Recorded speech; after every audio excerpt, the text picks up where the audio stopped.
Hi, hello, and welcome to LX2 Codependency Coaching. I am Stella. We're just going to get started. I am completely packed up and almost ready to move out. I had one appointment this morning, and so I wanted to come in and do that one session and do the last podcast from this space, which is kind of cool. And also just a little reminiscent of I've been here for almost 18 months. I came in April of April or March of 23. And so now I'm moving to a different space. I was thinking about the fact that I didn't have an office since 2020, actually. And I'm sitting at a different orientation, so I went to look at my calendar and it's not there. But I wanted to talk a little bit today about depression and this thing that we use to when we're diagnosing depression. It's called anhedonia, and it is the lack of enjoyment from regular things or not being able to, feel pleasure or enjoyment from the typical things that normally bring us pleasure and enjoyment. The reason I was thinking about it is, as I've shared with you, I deal with seasonal depression, and I was very, I was exposed to my own anhedonia recently. So over the weekend, I drove to Denver and then spent the night in Denver and then got on a plane and flew to Las Vegas with my sister to see Alanis Morissette in concert. Alanis Morissette is like a lifetime goal for me to want to see her in concert, and the tickets came across my feed and I jumped on it, and they were, relatively inexpensive for a big headliner like Alanis Morissette. And so I bought the tickets, and then I talked to my sister, and I was like, "Hey, do you want to go?" And she was like, "Yes, it'll be tight, but let's make it happen." So the whole time I was, driving and then sleeping and then getting on a plane and all the things, I kept trying to check in with my body, and I just felt numb. Um, and that was an interesting feeling because I was like, I should be really excited about this. And I was excited when I bought the tickets a few months ago, but, or maybe a month. I was excited. I was like, oh my God, this is amazing. I can't wait to do it. And then as I was in the process of doing it, I was completely numb. Like, just, I kept trying to get present in my body. I kept trying to, like, want to feel the things. Hadn't been to Las Vegas since 2017, and I went with this sister and a friend of hers and our mom. And that visit was kind of awesome and crazy. But I've been to Vegas several times, and there are very specific things that I like to do when I'm in Vegas. And we were only there for 18 hours. And so it was like, okay, go to the Bellagio, go and have a drink at this bar that I really like, go and see the gardens, find some food, go to the concert, get back to our hotel room, get some sleep, and then fly out. And my sister was had specific things that she wanted to do. I actually took this sister to Las Vegas for her 21st birthday, and she was like, "This is the 20th anniversary of that time," and so it's just, I mean, it was fun, and I do have a really good time with this sister. This is the one that I traveled to Greece with, or she came to Greece to see me. And she and I travel often together, either to go and see our other siblings or just to have our own adventures. Um, but I kept trying to get in my body, and I kept trying to like be excited about it, and I just didn't. I mean, I did. It was kind of a muted, positive experience. And it was awesome because Alanis Morissette talked about her own mental health and being an extra sensitive person. And I have been really conscientious of trying to work on managing my own emotional experience while also doing all these extra things. And so part of why I wanted to kind of talk about this feeling of anhedonia is recognizing that I work with a lot of people who are at that place, right? They're at that place where they just don't feel positive or very good about anything. And, one of the things that I help them to do is like to find positivity in small things, which I do. I made the best coffee this morning. And, I I'm really working every day to practice what I preach, but also to help to acknowledge, clients, for them to be aware of what they're feeling. I have a friend of mine who struggles with their own depression, and they talk about how everything just feels like eating cardboard. Like it just doesn't have any flavor, any pizzazz, any, positive, really good um, highs. It's all just meh, all just regular. And that's how I felt, right? That's how I felt when I was in Las Vegas. And I mean, Las Vegas can be really overstimulating and all the things. Um, but I kept trying to like get to that place, and it was still a little disheartening to not be able to have the full emotional experience. I did, I sang my heart out and just really enjoyed watching this amazing performer perform these really meaningful, beautiful songs. And I did feel that. It just felt like cardboard. It felt pretty blah. And so when I have clients that feel that way, again, I try to get them to have just, positive experiences and regular things. I work with clients often on using gratitude and being grateful for the things that are just regular, just normal, good coffee, green lights all the way to work, somebody said hi, got an unexpected and wanted hug from someone, those things, because they do happen. But a lot of times we're so in our own experience of blah that we have a hard time connecting with those things. It's also important to let the people around us know what's going on and to communicate our feelings if we feel safe and comfortable. I think that's the other part, is oftentimes being that vulnerable with other people around us can be really intimidating, because it feels like, they're expecting you to be so strong or to be, capable of doing whatever needs to happen and to like join them in their positive experience. And sometimes that's not what we have the capacity for. And so if we can communicate to them, hey, I'm struggling or having a hard time, and we may not need them to do anything, but we may need to at least give them a heads up, because a lot of times people will take it personally, or they'll have their own expectation agenda for what they want, your experience to be. And if you don't share with them what's happening for you, then, they're going to have feelings about it, which is not ours to manage, but it's helpful for us to be expressive and tell them what's going on. One of the things that I love about my daughter is she's very in touch with her feelings and very good at expressing them and letting the other people know, so that, we can not even adjust accordingly, but just have the awareness, right? Maybe be a little bit more sensitive or a little bit more conscientious of how we approach those situations. And so on this trip with my sister, I did let her know that I was really working on trying to get in my body and trying to figure out like what it is I needed or wanted. I encourage you to pay attention, right? When I say get in your body, right? Really paying attention to like where you are feeling, like what is your breath, what is your body experience, are you cold, are you warm, do you need to put on an extra layer, what do your feet feel like in your shoes, right? Even just being aware of like feeling your clothes on your skin. Sometimes we become so numb to all of those things, it all just feels like whatever. And so it's a helpful opportunity to do that body scan, right? To pay attention to how you're moving and what it feels like to put breath in your lungs. Take a deep breath in and out, really recognizing how do I feel in my body? And then that next level of what are my emotions, right? Am I feeling tired? Am I feeling overstimulated? Especially if you just did a body scan and you're like all the things. But sometimes it's like lights and sounds and the temperature in the room, right? All of those things can help to clue you in on feeling, because oftentimes when we're depressed, I often talk about it as like walking through quicksand. It's just like everything is moving so slowly, or having this kind of gray cloud I speak about it like, the Wizard of Oz at the beginning when it's in black and white, and then when she gets to Oz, everything turns color.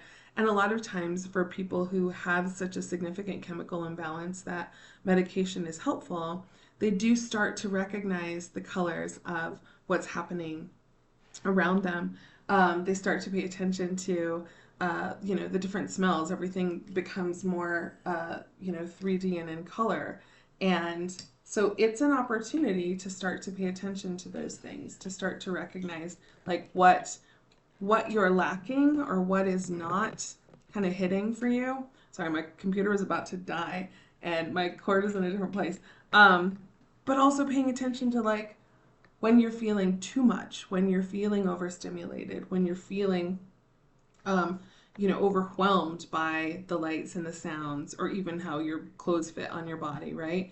Paying attention to those things, because then you might be a little bit more irritable. And sometimes depression looks like irritability. When you're not having any pleasure or any positive experience in regular stuff, then you can feel. Sometimes people feel less than or feel like, what is wrong with me? Sometimes people feel irritable and their go-to and more present emotion is anger.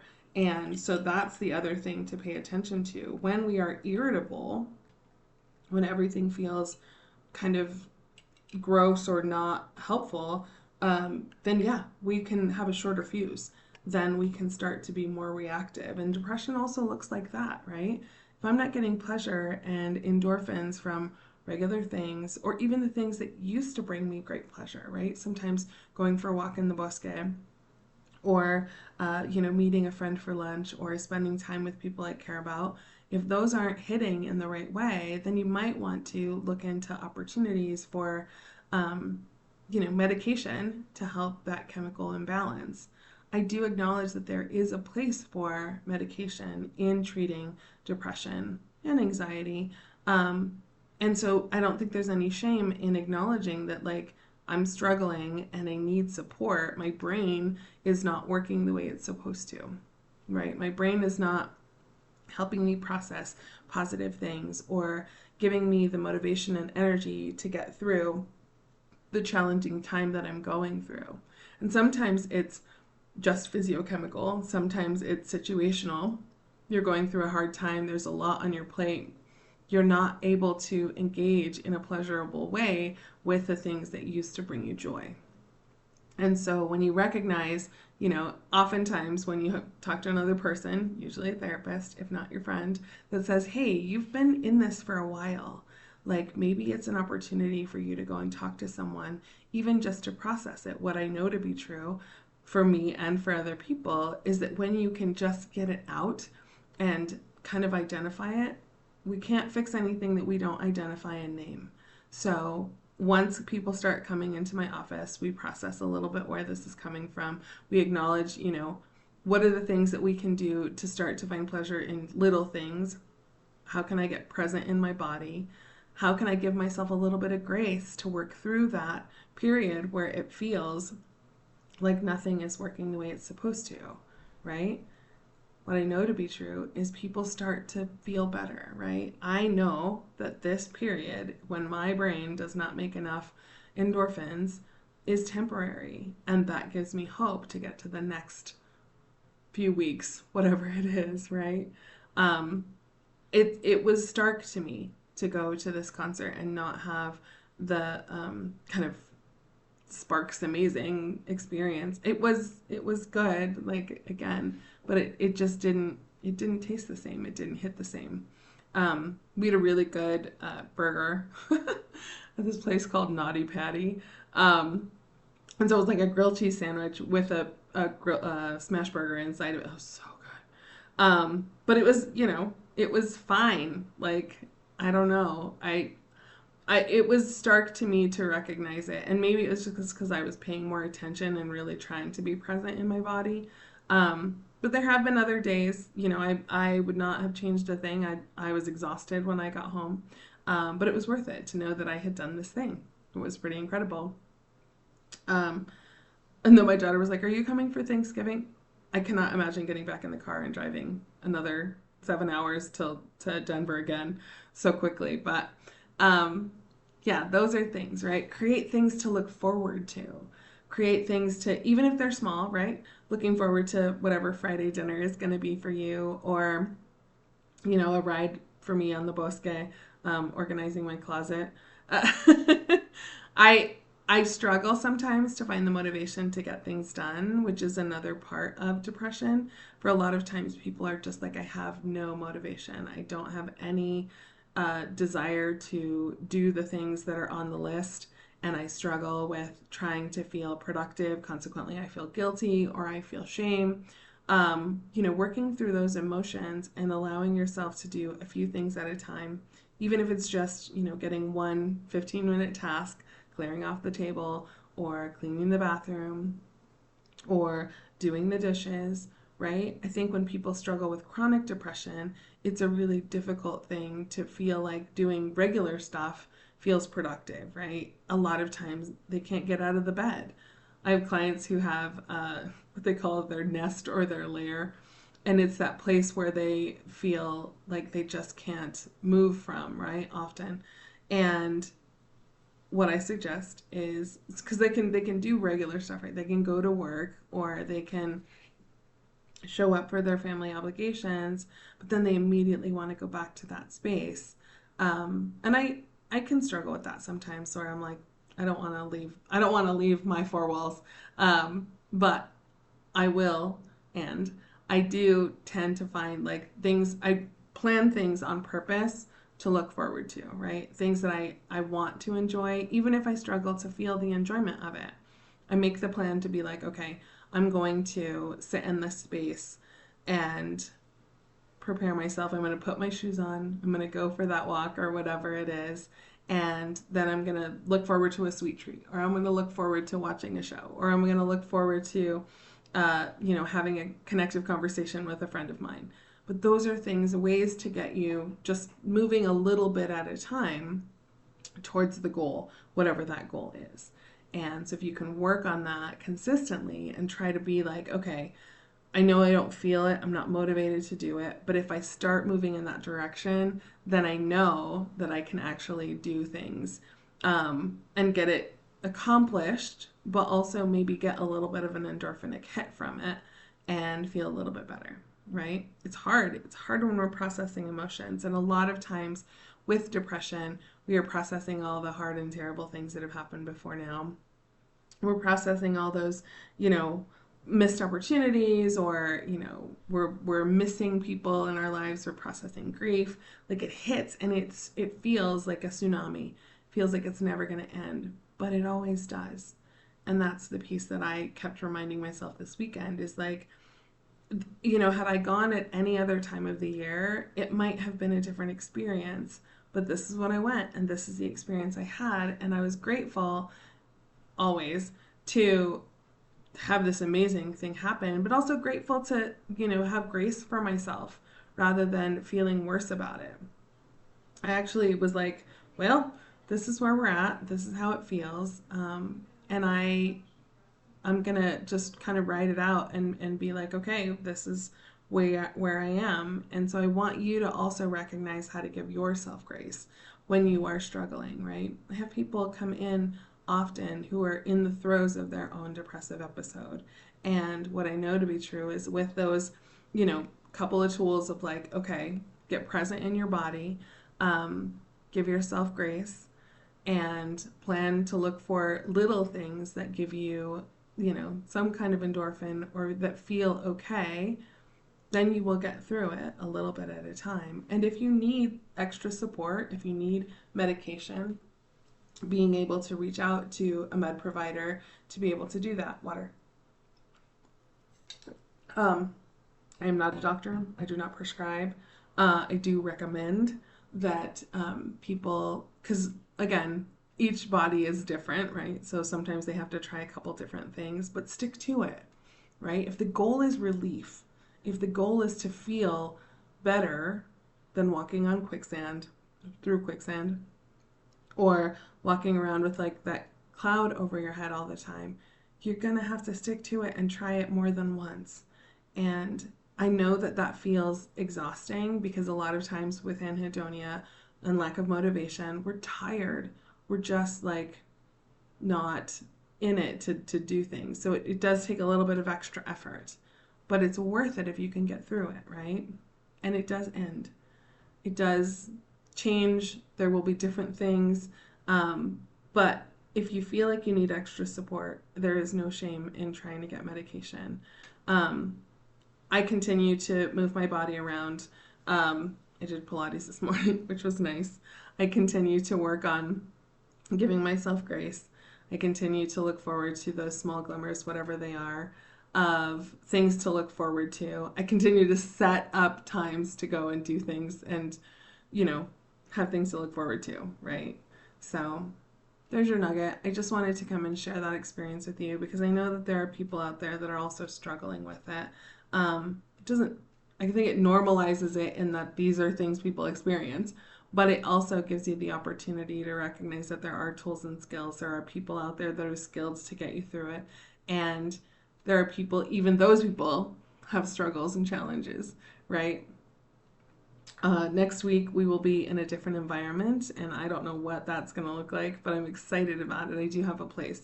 And I'm grateful. I'm grateful for all of you who have come on this journey with me, who continue to listen and to give me feedback. That's always helpful. And to my friends who are struggling out there, recognize that you will get through this. It will be challenging and difficult, but you have always gotten through every other hard time that you've been presented with. Also, I wanted to share. So I closed the recording of the podcast last week, and I went to save it, and then I deleted it. And so it was a perilous time for a minute. You almost didn't get a podcast. But I had also recorded video, so I learned a bunch of things last week on how to detach the audio and change the file and then be able to post it. So you're welcome. Also, like I said, I'm grateful because I was like, oh my God, this is a thing I don't know how to do. And then I figured it out. So that also probably contributed. Anyway, there's your nugget. I hope you're all doing well. If you need to get a hold of me, it's lx2.cod.coach@gmail.com. You can follow me on all the socials, Instagram, Facebook, TikTok. You can look for Luna X2 or LX2 Codependency. And the book is called Best Intentions, The Things We Do for Love. It is available wherever you get books. There's your nugget, and I'll talk to you soon. Take care.